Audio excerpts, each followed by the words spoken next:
Boa tarde a todos, meu nome é João. Venho aqui abrir a primeira sessão desta iniciativa da deputada Joacine Catá Moreira, chamada Leituras. Vai decorrer uma vez por mês, na última sexta-feira do mês, e é uma iniciativa para debatermos legislação, propostas de lei e a atualidade com uma lente feminista, interseccional, antirracista e ecologista. Nesta primeira sessão, discutimos a alteração do artigo 250 do Código de Processo Penal, que coloca como suspeitas todas as pessoas racializadas. Os convidados são José Semedo Fernandes, advogado, e Pedro Filipe, consultor de comunicação. Gostava então de dar a palavra à deputada Joacine Catá Moreira. Boa noite. Sim, senhora. Olá. O meu objetivo é nós iniciarmos todos os meses a conversar, digamos assim, não unicamente em relação à legislação, às alterações eventualmente necessárias à atual legislação, assim como é igualmente a minha oportunidade de ouro de conversarmos, não é? Mais em relação a esta legislatura.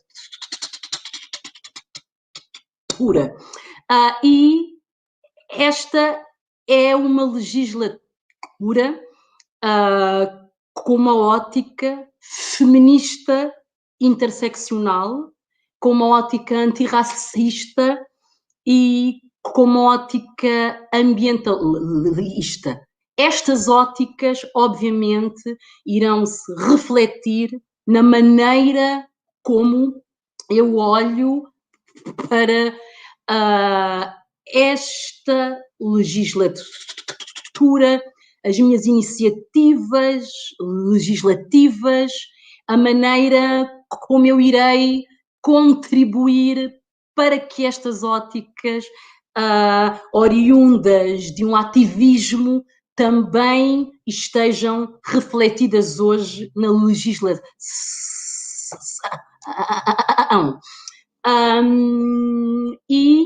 Mas também é útil que haja alguma reflexão em relação ao que é a legislação e entendermos igualmente porque é que há imensa resistência na alteração da legislação, não é? Há uma imensa resistência, é preciso discutirmos imensamente, nenhuma iniciativa legislativa avança na Assembleia se não houver uma espécie de consenso parlamentar.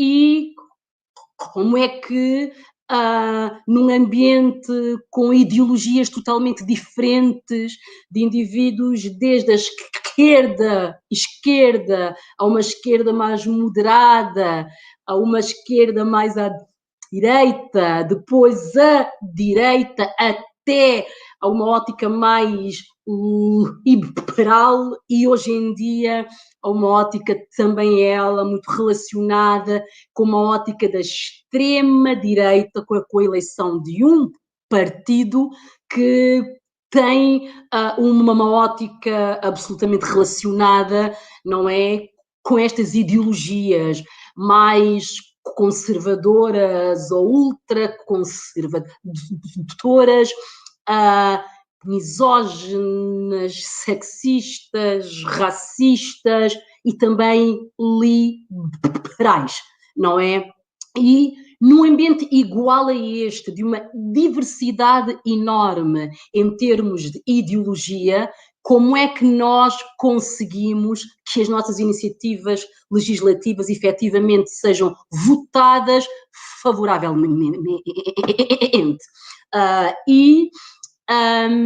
Se inicialmente há um ano e meio eu achava que era muito difícil que as minhas iniciativas, com uma ótica marcadamente antirracista, feminista, ambientalista, pela igualdade, nomeadamente pela igualdade económica, por uma maior redistribuição, iriam ter algumas dificuldades.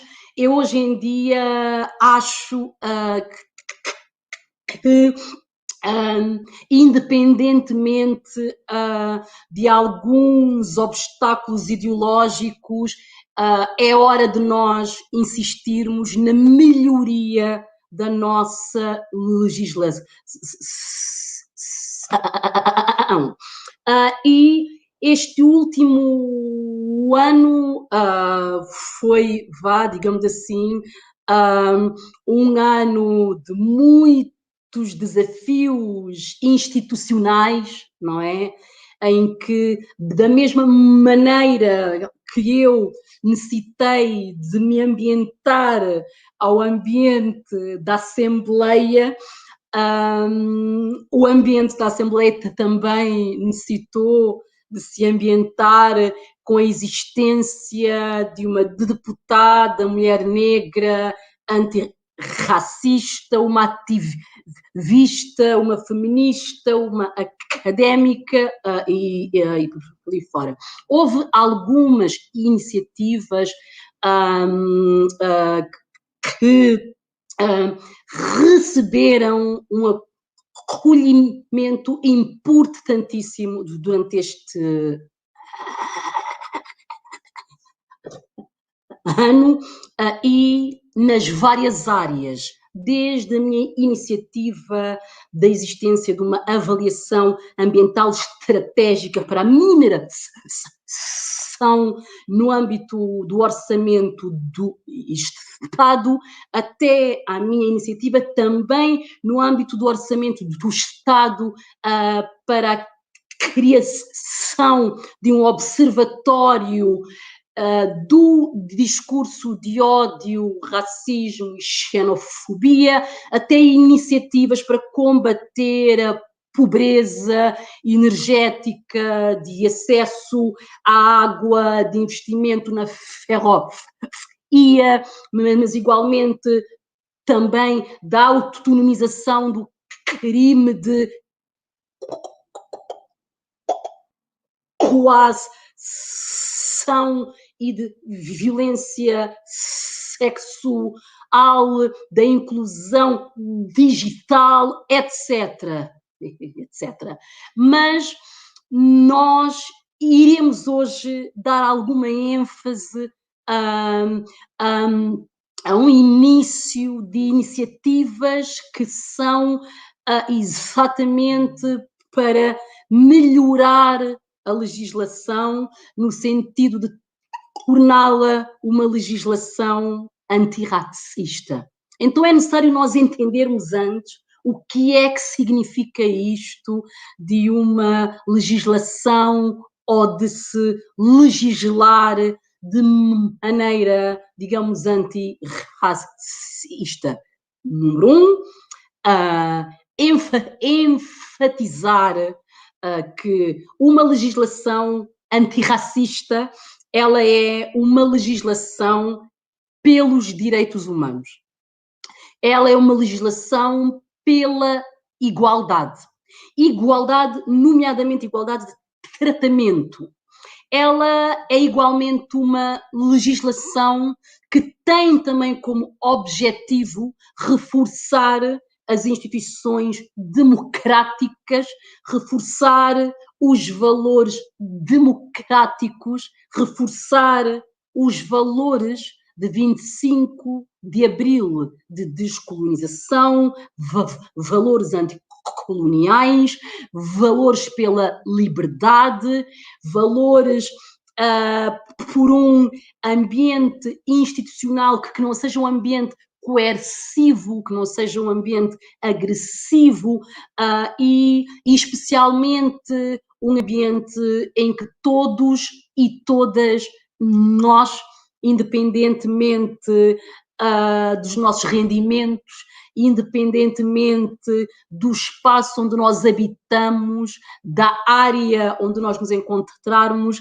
das habilitações que nós tivermos, das origens étnicas, independentemente da nossa identidade, das nossas identidades, que seja uma legislação que possibilite o tratamento igualitário, não é? E então este é, digamos assim, esta é a âncora de uma legislação antirracista. É uma legislação que exigirá um tratamento igualitário para todos os cidadãos e cidadãs habitantes no território nacional. Isto, obviamente, também entra numa ótica que é uma ótica que não hierarquiza os indivíduos com base na sua nacionalidade. Embora a legislação, obviamente, ela esteja mais direcionada, os direitos constitucionais salvaguardam, sobretudo, as pessoas nacionais, portanto, as pessoas com nacionalidade portuguesa.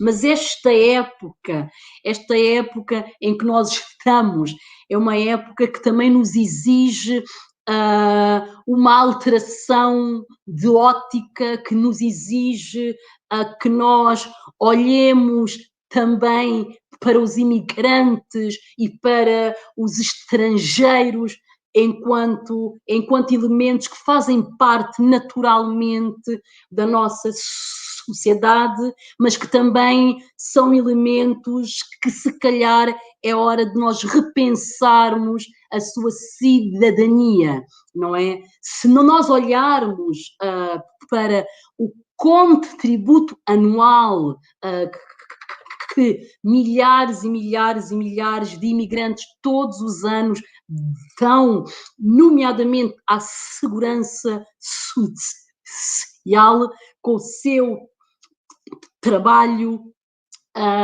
mas igualmente a abertura para novas óticas, para novas religiões, para novas culturas, maneiras de estar, de entendimento. Nós hoje necessitamos de também começar a falar de cidadania imigrante, porque se os impostos de um imigrante entram no nosso Estado e nos ajudam e nos financiam institucionalmente e nos dão a hipótese de salvaguardarmos as pessoas que mais necessitam, estes imigrantes, se calhar, também necessitam de ter uma palavra relativamente aonde é que os seus impostos, é que o seu esforço, é que o seu trabalho, é que o seu contributo deve ser canalizado. Então, nós estamos numa época em que nós necessitamos de reler a legislação, reler as leis que regem a nossa existência, nomeadamente a nossa existência cotidiana, entender que legislação nos afeta de uma forma mais direta, que legislação nos afeta de forma indireta, que legislação é que efetivamente pode contribuir de uma forma objetiva para a transformação social, para a mudança social e para um ambiente mais harmonioso, para um ambiente de maior igualdade. E irei, no espaço deste ano, dar entrada a várias iniciativas com o objetivo de melhorar a legislação e de fazer com que ela seja uma legislação mais alicerçada na igualdade e uma legislação que nos dê igualmente a hipótese de nós sonharmos e de nós almejarmos por um ambiente social, económico, institucional e educacional marcado pela diversidade, marcado pelo respeito pela diversidade. E iniciei este pacote legislativo pela igualdade e antirracista com a alteração do artigo 250 do Código de Processo Penal e com o objetivo de incentivar uma abordagem na identificação de suspeitos que salvaguarde os direitos processuais e as liberdades fundamentais das pessoas racializadas, limitando a discricionariedade policial baseada em estereótipos raciais. O artigo 250 é um artigo que permite que os órgãos de polícia criminal procedam à identificação de qualquer pessoa encontrada em lugar público. E ela orienta a que a identificação deste indivíduo recaia sobre determinadas suspeitas. E há uma área ali, há um entendimento que normalmente tem estado a ser feito sucessivamente deste artigo a que orienta para que qualquer pessoa racializada possa ser entendida como uma eventual criminosa pelo simples facto de ter uma pertença étnica minoritária. Então, na minha ótica, urge iniciar ali exatamente, digamos assim, para nós desracializarmos o artigo 250. E então, para isso, irei dar a palavra ao advogado José Semedo, que há vários anos atrás foi quem me alertou,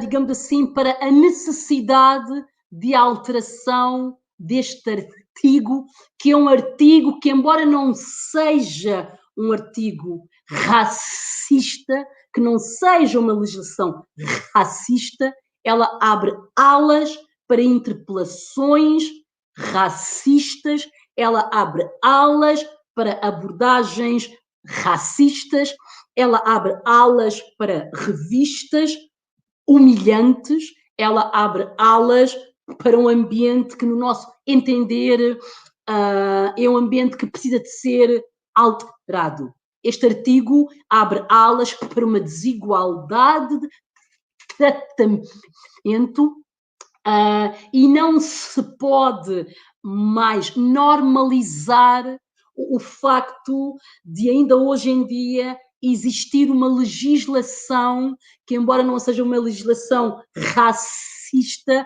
uma legislação que legitima e que tem legitimado sucessivamente comportamentos de abuso policial, um comportamento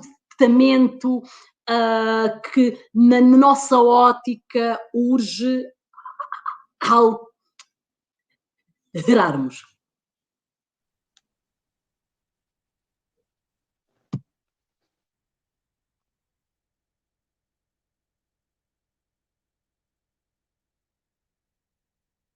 Sim. Olá. Boa noite a todos. Muito me honra o convite da senhora deputada para participar aqui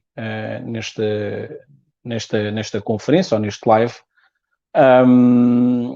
e trazer-vos aqui a questão, que é uma questão que já há alguns anos venho referindo, sobre o artigo 250 do Código de Processo Penal. Quero, antes de entrar na questão do artigo, vir um pouco atrás e levantar aqui um pouco a questão e já a senhora deputada falou nisso, portanto, do que entendemos em Portugal como sendo estrangeiro, uma pessoa estrangeira ou uma pessoa portuguesa. Portanto, o que é que nos leva a olhar para uma pessoa e a catalogá-la logo como estrangeira ou como portuguesa. Neste momento, e todos sabemos isso, apesar de ser uma altura em que muitas coisas são vistas a preto e branco, o que é mau até para que haja alguma paz social, o estrangeiro muitas vezes é visto como uma pessoa que tenha o tom de pele mais escura, creio que esse artigo baseia-se um pouco nisso e acredito que coloca os cidadãos racializados numa situação de fragilidade processual. Isso leva a que muitas das vezes, portanto, havendo essa situação em que o suspeito é entendido como uma pessoa que possa ter entrado ou permanência em território nacional, juntando outras questões que também mais à frente vou falar, faz com que no terreno as abordagens a esse tipo de indivíduos sejam abordagens muito mais agressivas e nós temos também conhecimento de algumas zonas que foram catalogadas até como zonas sensíveis, onde as operações policiais são mais musculadas, tendo em conta apenas essa área geográfica.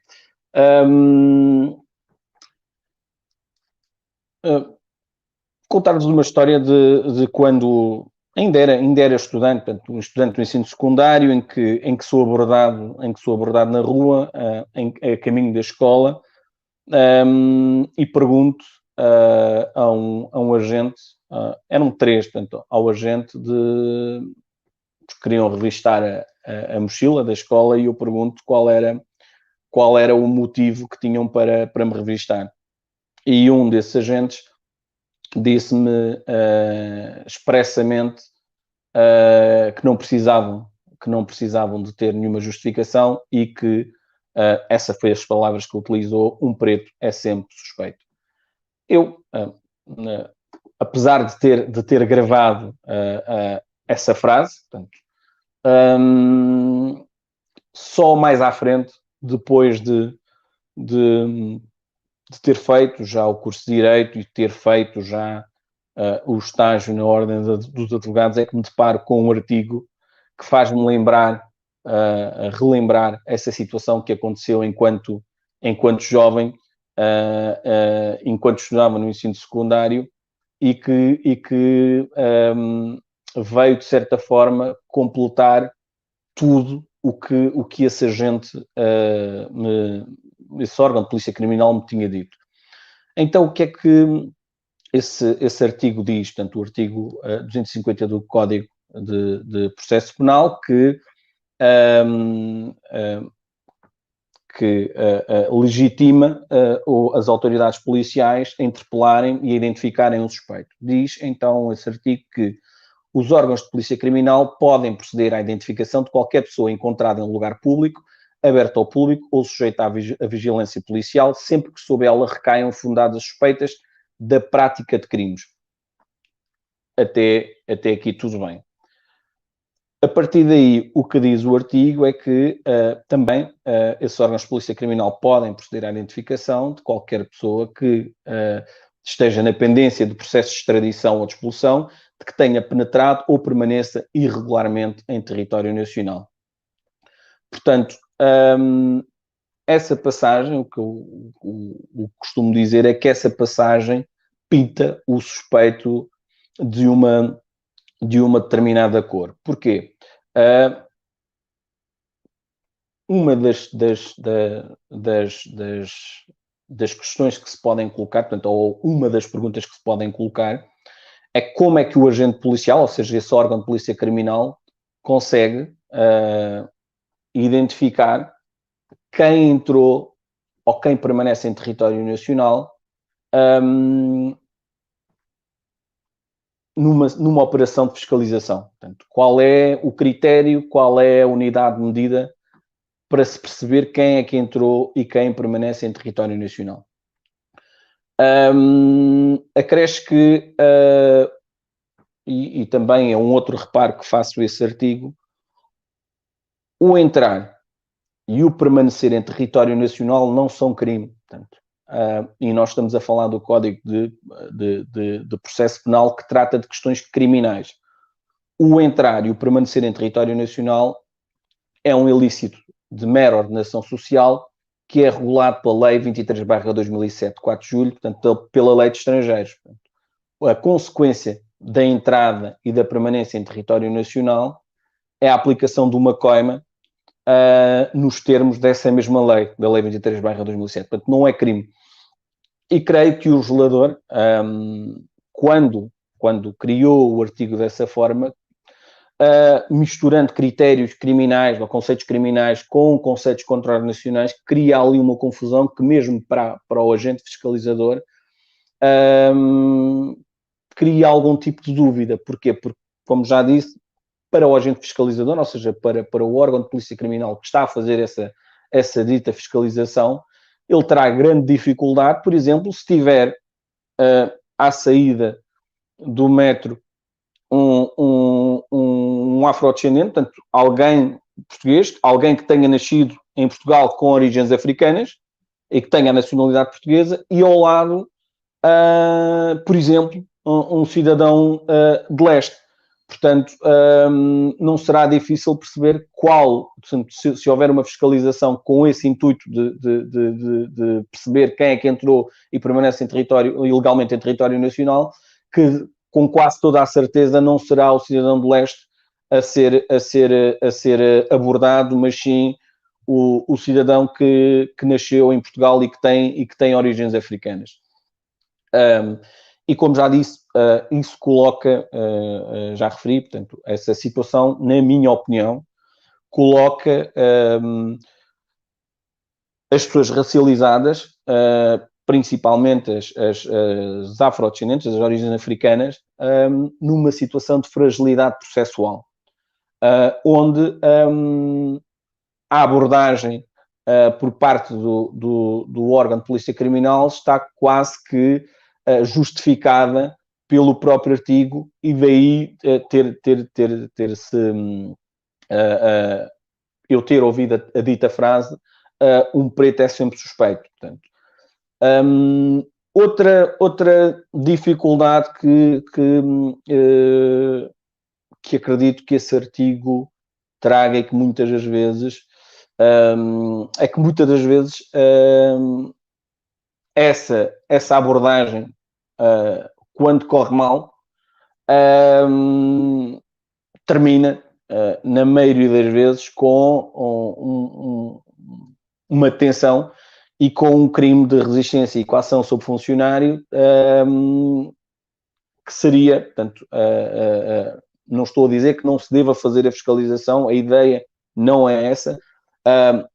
O que eu estou a dizer é que essa fiscalização, se tiver que ser feita, deverá ser feita a todas as pessoas, por exemplo, que estejam naquela área, e não direcionada só a um determinado grupo de pessoas. Daí nós muitas das vezes, e já vi mais do que uma vez, em estações de metro, em estações de comboio, onde as pessoas que se encontram na parede e que são abordadas, a maioria, para não dizer 90% ou mais, são pessoas racializadas ou pessoas de origem africana. Creio que este artigo, de certa forma, como já disse, justifica e legitima essa mesma atuação. Juntando a isso a forma como essa rotulagem é depois materializada por alguns tipos de órgão de comunicação social, onde nessas mesmas abordagens que ainda agora referi, nos aparece em casa, portanto, nas nossas televisões, vários indivíduos racializados encostados à parede com as caras visíveis. Isso faz com que essa rotulagem ou essa condenação em praça pública, portanto, por situações que até não aconteceram, porque neste caso até são muitas vezes pessoas suspeitas, reforce muitos dos estereótipos que hoje em dia as comunidades racializadas estão confrontadas. E, portanto, não sei se depois se irá abrir aqui hipótese de perguntas ou questões, não sei, mas termino por aqui. Creio que ainda temos um outro convidado, e era o que tinha para vos dizer.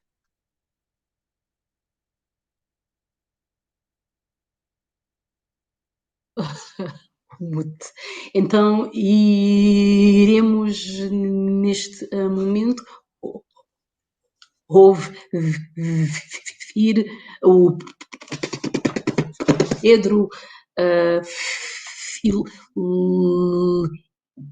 Filipe.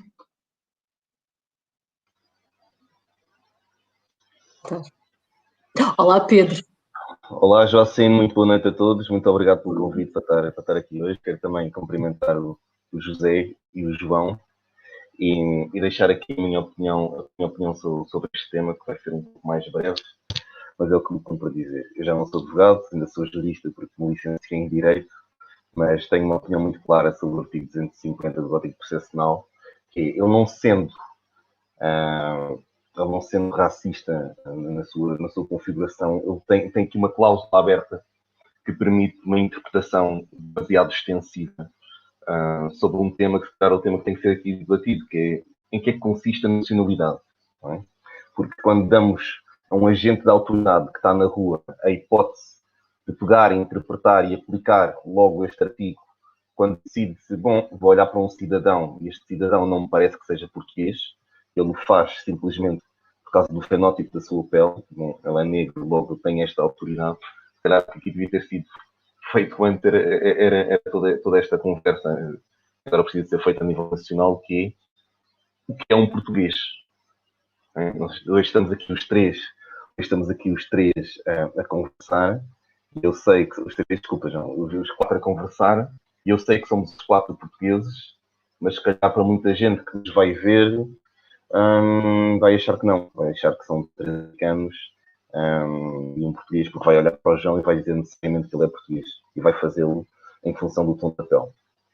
E esta discriminação racial que marca a sociedade e que tem marcado o debate de hoje em dia, e o artigo 250 tem sido a porta de entrada e de justificação de vários abusos policiais.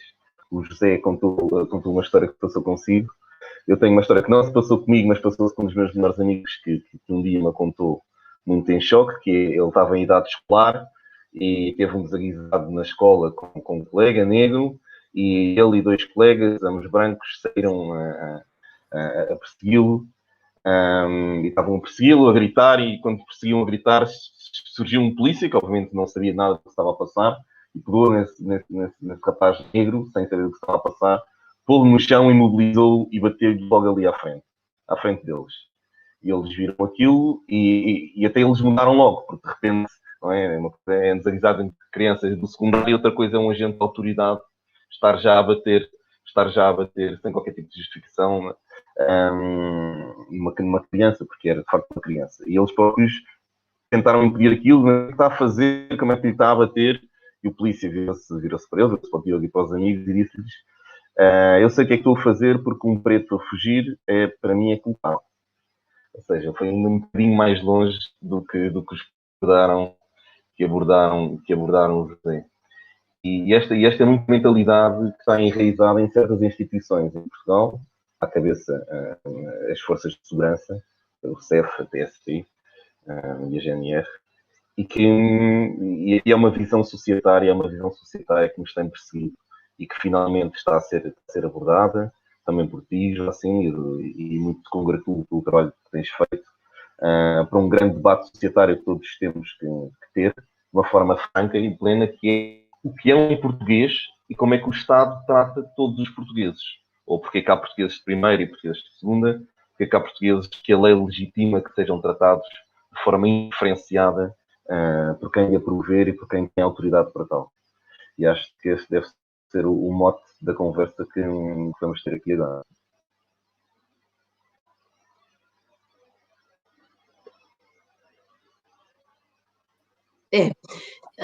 Este é exatamente um dos elementos que esta iniciativa legislativa realça, não é? Que é exatamente essa ideia do que é também ele, a identidade, não é? Especialmente o que é a identidade nacional. Porquê? Porque a partir das ideias de identidade nacional, o que é nacional, o que é que não é, o que é que nos identifica efetivamente enquanto portugueses, por ali fora, é que também digamos assim, aparecem estas óticas, estes entendimentos à legislação, não é? Então, nós, antes de mais nada, necessitamos de ter em conta, número 1, isto, de que esta ideia do africano ou do afrodescendente ou da pessoa de etnia cigana enquanto eventual desordeiro, enquanto eventual criminoso, faz parte de uma construção colonial, uma construção histórica colonial que exatamente necessitou de desumanizar, necessitou de hierarquizar para se legitimar, não é? Portanto, e nós ainda hoje em dia arrastamos esta energia e arrastamos estas óticas legitimadoras do colonial, legitimadoras do colonialismo, e achamos que são estes estereótipos, estes entendimentos que ainda hoje em dia fazem todo o sentido. Realmente é uma maioria de indivíduos racializados, é que ofere os ordenados mais baixos da nossa sociedade. Realmente, muitos indivíduos racializados são os que ainda hoje em dia estão num ambiente de segregação a vários níveis, segregação urbana, segregação habitacional, segregação social, etc. Não é? Mas isto é oriundo de um ambiente institucional de desigualdade e que ainda hoje em dia reifica e enfatiza e vai reforçando estes estereótipos que são estereótipos coloniais, não é? Em que o negro é eventualmente um suspeito. O negro não pode andar rapidamente no aeroporto. É o que eu normalmente digo às minhas irmãs e aos meus irmãos. Não, eu irei antecipadamente ao aeroporto, porque eu desejo andar devagarinho.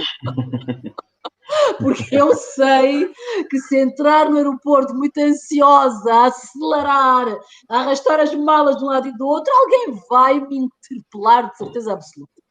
Mas é que é inevitável, não é? Nem que seja uma interpelação para dizer um olá, mas um olá para dar ideias. Nós estamos aqui, calma, calma. A semana passada foi revelado um vídeo nas redes sociais que se tornou viral de um cidadão que bem e brilhantemente interpelou um polícia que estava a fazer isso mesmo.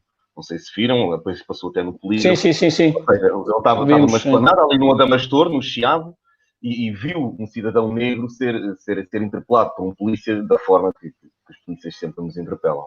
E ele brilhantemente começou a filmar e foi lá interpelar o polícia e disse com toda a calma do mundo: bom, mas não sei porque está a ter esta interação com este senhor, que ele não fez nada de mal, eu já ouvi, depois disse o impropério, já ouvi, ou seja, já tinha ouvido o polícia dizer não sei quantas asneiras para este cidadão, quando ele está aqui, não fez nada de mal, ele dá-lhe ali uma aula, podia ter sido quase o José, não sei se ele era licenciado em Direito ou não, mas de facto era alguém que tinha algum conhecimento da lei, porque ele põe o polícia em sentido de uma forma e dá-lhe completamente uma aula jurídica. Mas já que tocaste nesse ponto dos impropérios, ou seja, da forma como ele foi abordado e da quantidade de vezes em que foi dita uma palavra menos digna quando se fala com um cidadão, muitas das vezes é esse tipo. Diz? Caralho. Sim, várias vezes. Portanto, e muitas das vezes são. Portanto, é essa tal fragilidade que disse processual que leva a que essas pessoas sejam interpeladas e logo em seguida, portanto, nesse vídeo parece que o rapaz era calmo, portanto, era um rapaz calminho e praticamente não estava a falar, mas bastaria que ele respondesse uma única vez a uma dessas situações e se calhar ele é que ia parar ao tribunal, tanto com uma acusação, uma indiciação de uma resistência e coação sobre funcionário ou, portanto, um crime de injúria, que é o que é muitas das vezes como terminam situações de abordagens agressivas como essas e que muitas das vezes que estão justificadas, não é? Estão justificadas porque a lei dá essa abertura e que muitas das vezes as vítimas tornam-se depois arguídas e muitas das vezes, e na maioria das vezes, condenadas. Este tipo de interpelação é aquilo que eu chamo de interpelação que só tem um propósito, que é o polícia está ali só com um propósito. E o propósito é que a outra parte lhe dê um motivo para agir. Ele já decidiu muito antes. Quando viu, ele já decidiu muito antes, hoje vai ser tu. E ele só quer um motivo. Tanto assim que depois, quando o outro cidadão vai interpelar, mas está a interpelá-lo porquê? Ele diz, aquele é da Amadora. Então, mas nós já podemos passar o conselho. Ele vai elencando coisas que se vai lembrando para justificar aquela interpretação. Porque ele em absoluta não tem nenhuma. Sem ser uma coisa de touro quando vê vermelho, vou matar aqui. Pronto, está um negro, esta parte da cidade, agora vai ser contigo. Ali, quando o outro justifica, não, mas já podemos estar aqui, nós estamos todos ali na esplanada, você não nos interpelou, e depois ele vai elencando, e depois, obviamente, chega aqui ao 250. Não. Vou brincar um bocadinho, não todos, porque esse é da Amadora e entrou e permaneceu ilegalmente em Lisboa, portanto, já havia algum motivo para essa interpelação.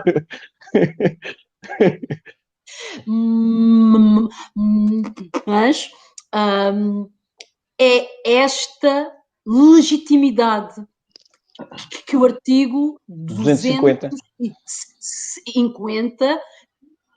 confere, digamos, exatamente a este policiamento agressivo, revistas humilhantes em qualquer espaço, não é? E este artigo que também, digamos, pode eventualmente ser usado, e nesta filmagem houve uma altura em que um dos polícias refere que ele não faz ideia se a pessoa que está a interpelá-lo é imigrante e ilegal. Sim, mas tem a ver com o artigo, porque o artigo diz, portanto, eles só tinham duas hipóteses. Ou avançariam, portanto, com uma identificação por suspeita de crime, e creio que não era aquele caso. Não havendo suspeita de crime, qual é a legitimidade, portanto, qual é a parte do artigo que legitima essa interpretação e essa identificação? É a entrada e a permanência em território nacional. Portanto, mesmo que ele tivesse a nacionalidade portuguesa e não tivesse cometido crime e não houvesse suspeitas de crime, a segunda parte do artigo legitima a autoridade policial a pôr em causa a minha liberdade, portanto, e a interpelar-me, portanto, durante aquele momento para me identificar. Há uma coisa engraçada também, porque eu quando vi isto ser analisado no polígrafo da SIC, e a SIC teve sempre ao lado de ambos os cidadãos e criticou a atuação da polícia, mas depois ali no fim um twist que me deixou a rir. Porque a SIC diz, começa a ler e passa aquilo para o 595, não foi ao 250, e diz, a polícia só pode interpelar um cidadão quando haja fundadas suspeitas da prática de crimes contra a vida e a integridade das pessoas, a paz e a humanidade, a ordem democrática, os valores e interesses da vida em sociedade e o Estado, ou tenha penetrado ou permanece irregularmente no território nacional contra o qual dependa para o processo de extradição. Aqui é quase ipsis verbis o 250, o 595. Sim. E depois mas é uma cópia. É uma cópia. Mas depois o jornalista diz assim, e como veem, não há nenhum destes indícios que possa ser apontado ao cidadão que interpelou a polícia. Pelo menos é esse. E foi assim, olha, estavam aí tão bem. E até eles salvaguardaram, do género, é que este era branco, este vocês sabem que não entrou aqui ilegal. Pelo menos é esse. O outro, nem nós vamos dizer sobre o outro. Porque esse artigo da Lei de Identificação Criminal vai beber ao artigo 250. Sim, fazem sim. O artigo 250 é um artigo de discricionariedade total, que leva a uma interpretação de nacionalidade e de direito de permanência no território nacional a qualquer agente da lei que o queira fazer discricionariamente na rua. Para além de ser um ilícito de mera ordenação social, portanto, porque sendo um ilícito de mera ordenação social, na minha opinião, nem deveria essa passagem não deveria aqui estar, porque é a mesma coisa que estar aqui escrito, é suspeito, portanto, alguém sobre o qual recaiam fundadas suspeitas da prática de crimes ou que tenha estacionado o carro em cima da passadeira, portanto, um automóvel em cima da passadeira, que também é um ilícito de mera ordenação social. Portanto, é uma coisa que, na minha opinião, não faz sentido aqui estar. Portanto, isso deve ser tratado pela lei de estrangeiros, sim, mas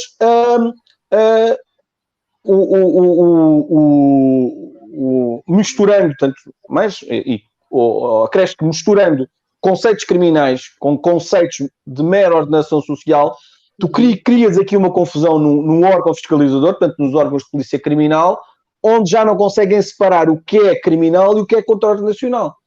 Atenção, Zé, e não são meros conceitos criminais, são os mais graves. Mas o entrar em território nacional, até está aqui penetrar, mas o entrar em território nacional e o permanecer é um ilícito de mera ordenação social, não é crime. Tudo Portanto, bem. a consequência é uma coima. E, além, há algo que se chama fronteiras, não é? E nós temos, felizmente hoje, digamos assim, já vai iniciar, digamos assim, algum desmantelamento do antigo Serviço de Estrangeiros e Fronteiras, com a separação da parte de investigação, a parte policial da parte administrativa. Mas nós temos órgãos e nós temos maneira de verificar quem entrou de maneira ilegal, quem permanece de maneira irregular em território nacional. Será que é no meio de uma esplanada, no bairro Alto, é que se vai identificar que indivíduo é que dá a ideia de que não está bem enquadrado naquele ambiente, não é? Portanto, não é no meio de uma esplanada, não é quando se sai de um autocarro, não é quando se sai de uma escola secundária para regressar, não é em qualquer parte, não é num bairro que a pessoa entra. Não se pode abrir alas à identificação étnica enquanto um fator de crime. E o artigo 250, ele faz com que a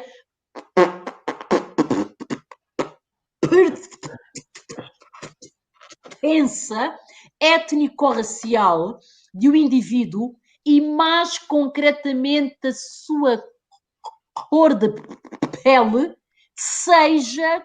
constitua um fator de identificação do suspeito, nomeadamente no que diz respeito às suspeitas de que tenha penetrado ou permaneça irregularmente no território nacional.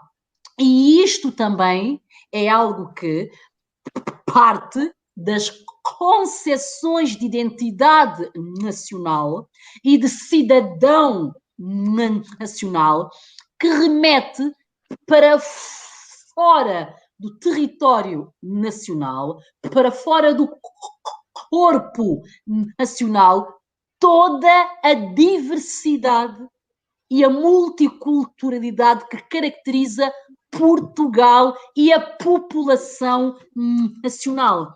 Então, eu, cidadã nacional, não é?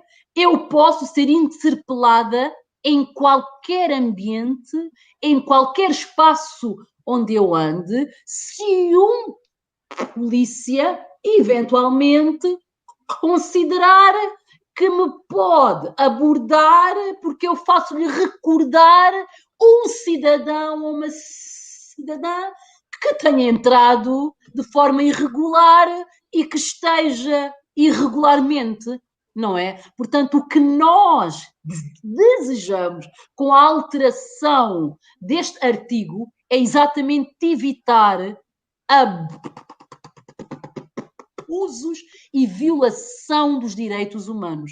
Porque isto é uma violação dos direitos humanos, um indivíduo estar num ambiente e até, quer dizer, eu morreria de vergonha se estivesse com mais amigos em qualquer espaço e viessem os órgãos policiais e levanta a mão e de onde vem e aonde vai, documentação, o que faz, onde é que está, veio aonde, etc, etc, etc, etc, sem que eu tivesse feito nada de errado naquele exato momento, mas que a legislação legitima uma abordagem igual a esta, a legislação abre alas, então não é ilegal.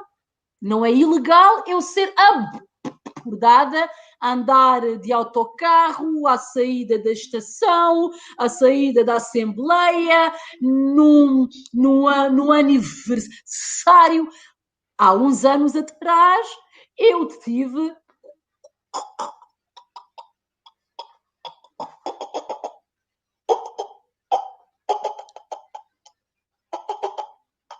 conhecidas minhas que estavam a fazer um piquenique de aniversário, não é? De uma criança e que, por algum motivo, vieram os polícias e estiveram a identificar alguns indivíduos, não é? E ela me dizia que não tinham feito nada de extraordinário, os miúdos estavam no parque, era um piquenique, as pessoas estavam lá a conviver, a falar alto, a divertirem-se e de repente são interpelados de onde vêm, para onde vai, documentação, o que faz, o que deixa de fazer e por ali fora. E este artigo, e a linha deste artigo, que é usada sucessivamente, porque é a linha mais fácil de se usar, é esta de suspeita de entrada e de permanência ilegal em território nacional. Porque as outras sugerem a que o indivíduo só pode ser parado, revistado, se houver suspeitas fundadas da prática de crimes ou de pendência de extradição ou expulsão. Fundadas. E isto é uma das áreas que eu acho que não se deve alterar. Realmente, se houver suspeitas fundadas que recaiam sobre o indivíduo, a polícia deve efetuar o seu trabalho e ter uma legislação que lhe permita efetuá-lo. Não é? Portanto, o que eu, nesta alteração à legislação, eu sugiro é nada mais, nada menos, e eu assim não sei se consegue ou não ver, não se consegue ver, não é? Ok, então vá. É a eliminação, rasurar onde está de que tenha penetrado ou permaneça irregularmente no território nacional. É só eliminar esta frase. Mantém-se a outra, mantém-se este artigo no que diz respeito aos órgãos de polícia criminal podem identificar qualquer pessoa encontrada em lugar público, aberto ao público ou sujeito à vigilância policial, sempre que sobre ela recaiam suspeitas fundadas de prática de crimes ou de pendência de extradição e expulsão ou de haver contra si mandato de detenção. Portanto, esta parte mantém-se, não impede a polícia de fazer o seu trabalho, mas ela retira a racialização, retira a hipótese de abuso policial, retira a hipótese de comportamentos racistas e xenófobos de maneira discricionária. E referir ainda que o facto de existir determinada legislação com os seus artigos, o facto de existir uma Constituição, o facto de existir um Código Penal de processo penal, todo o tipo de legislação rege a nossa existência, mas também acaba por, às vezes, reger as nossas expectativas, acaba por interferir de uma maneira bastante óbvia na nossa vida cotidiana e no relacionamento que acaba por existir entre uns e outros e umas e outras. Então, a legislação, ela não tem de ser olhada enquanto algo na qual não se pode mexer de maneira nenhuma. Há legislação que é injusta.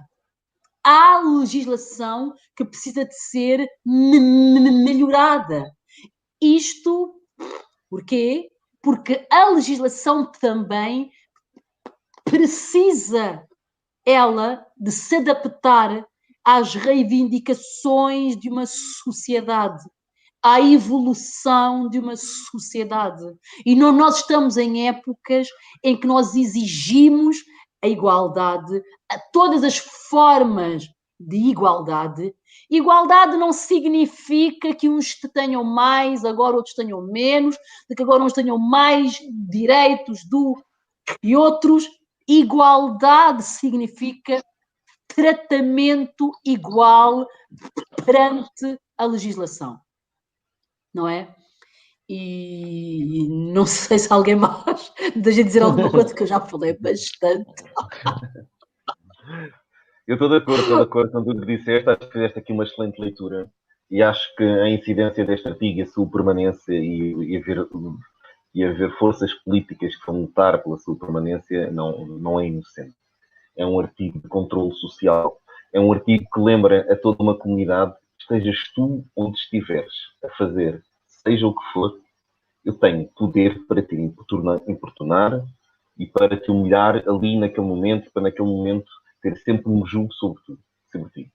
Este artigo lembra-te permanentemente isto. Seja, pode ser tu, Joacim, pode ser eu, pode ser o José. Faças o que fizeres a qualquer tempo, em qualquer momento, há uma força de segurança que tem o poder de te importunar e tem uma legitimação legal para o fazer. E tu nada podes fazer contra isso. E é um grande artigo que nos recorda que nós, com nacionalidade, sem nacionalidade, somos estrangeiros para sempre, não é? Independentemente do que quer que a pessoa faça naquele exato momento, independentemente da sua naturalidade não é somente a sua nacionalidade, da sua naturalidade. Há jovens negros nascidos em Portugal, revistados todos os dias, não é? Revistados todos os dias porque se parecem com um eventual imigrante ilegal em situação irregular no território nacional. Isto é racismo.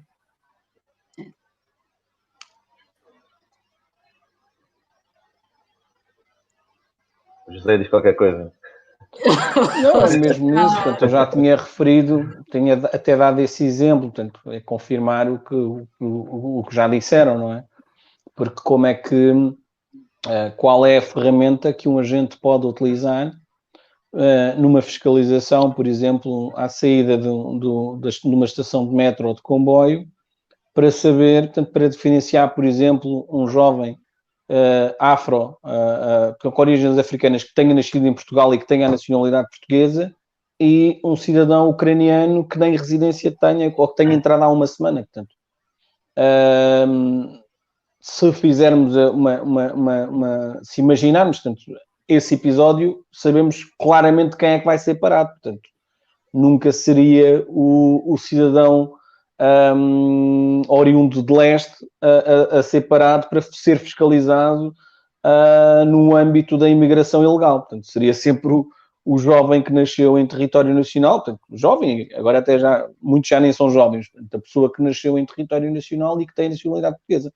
Portanto, acredito e já defendo há algum tempo que esse artigo, e essa é a expressão que eu uso, pinta o suspeito de preto, de negro. E, portanto, e essa, acredito eu também, é uma das grandes... é um dos princípios... melhor dizendo, na minha opinião, é a grande... é a situação que está na origem da maioria das detenções por resistência e coação sobre funcionário.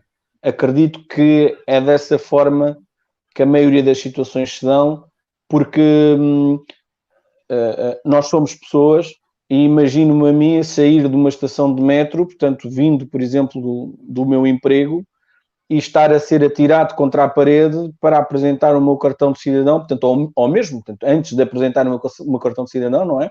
Ser tratado como um estrangeiro, ter que ficar encostado à parede à espera que o agente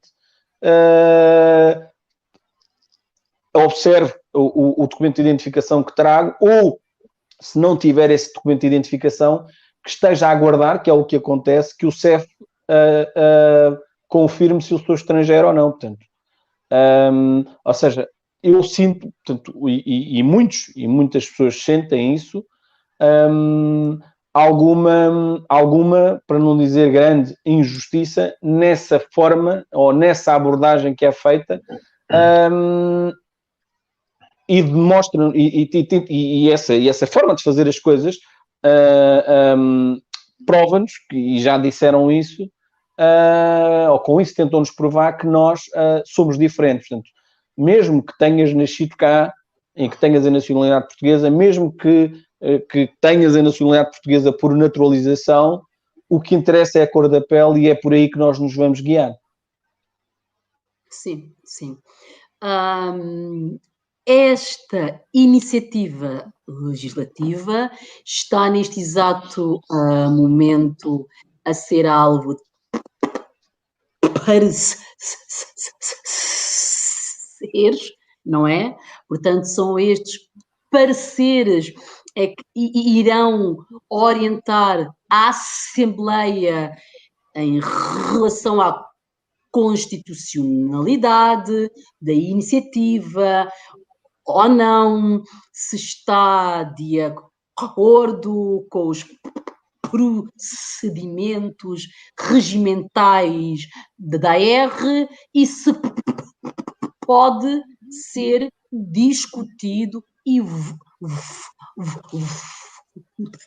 votado na AR, não é? Depois disto é que ele há de ser discutido e votado. Referir ainda isto. Estas iniciativas antirracistas de melhorar a legislação pela igualdade por ali fora, eu acho que são iniciativas que mereceriam ser discutidas em plenário por todos os partidos e com a institucionalidade necessária. Mas como eu sou deputada não inscrita, eu não posso efetuar agendamentos de iniciativas legislativas. E, normalmente, as minhas iniciativas legislativas, quando eu desejo que elas sejam discutidas em plenários, elas nunca são agendadas. Tenho uma série de iniciativas legislativas engavetadas na Assembleia e que eu depois vou desistindo e dizendo pronto, então, afinal não quero que seja discutido em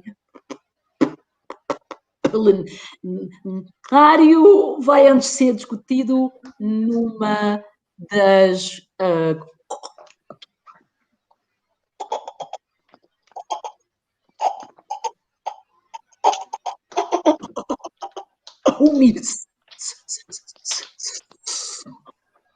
comissões, mas se houver algum outro partido ou alguma outra iniciativa legislativa que vá no mesmo sentido, e mesmo que não vá, mas que aborde a mesma temática, ela aí tem hipótese de ser agendada para discussão em plenário. E eu, honestamente, eu achei que alguns partidos de esquerda acompanhariam esta iniciativa legislativa. E até hoje não acompanharam ainda, não é? Então, mal saiam as análises à iniciativa, os pareceres à iniciativa, eu vou pedir para que ela seja discutida na comissão, exatamente para acelerar, não é? Porque isto é urgente, tem uma urgência alta e oxalá ela seja aprovada, especialmente num ambiente igual a este, em que ainda existe uma maioria de esquerda na Assembleia da República. E era isto, portanto, eu vos agradeço imensamente e, digamos assim, se alguns dos nossos ouvintes, se algum dos nossos companheiros e companheiras online necessitar de mais elementos em relação a isto, desde que sejam comentários amigáveis, eu responderei um a um. Os outros comentários habituais eu vou rasurar, ok? Então, pronto. Beijinhos, então.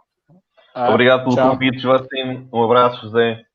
Um abraço e obrigado. Até a próxima. No Estado Junto. No Estado Junto.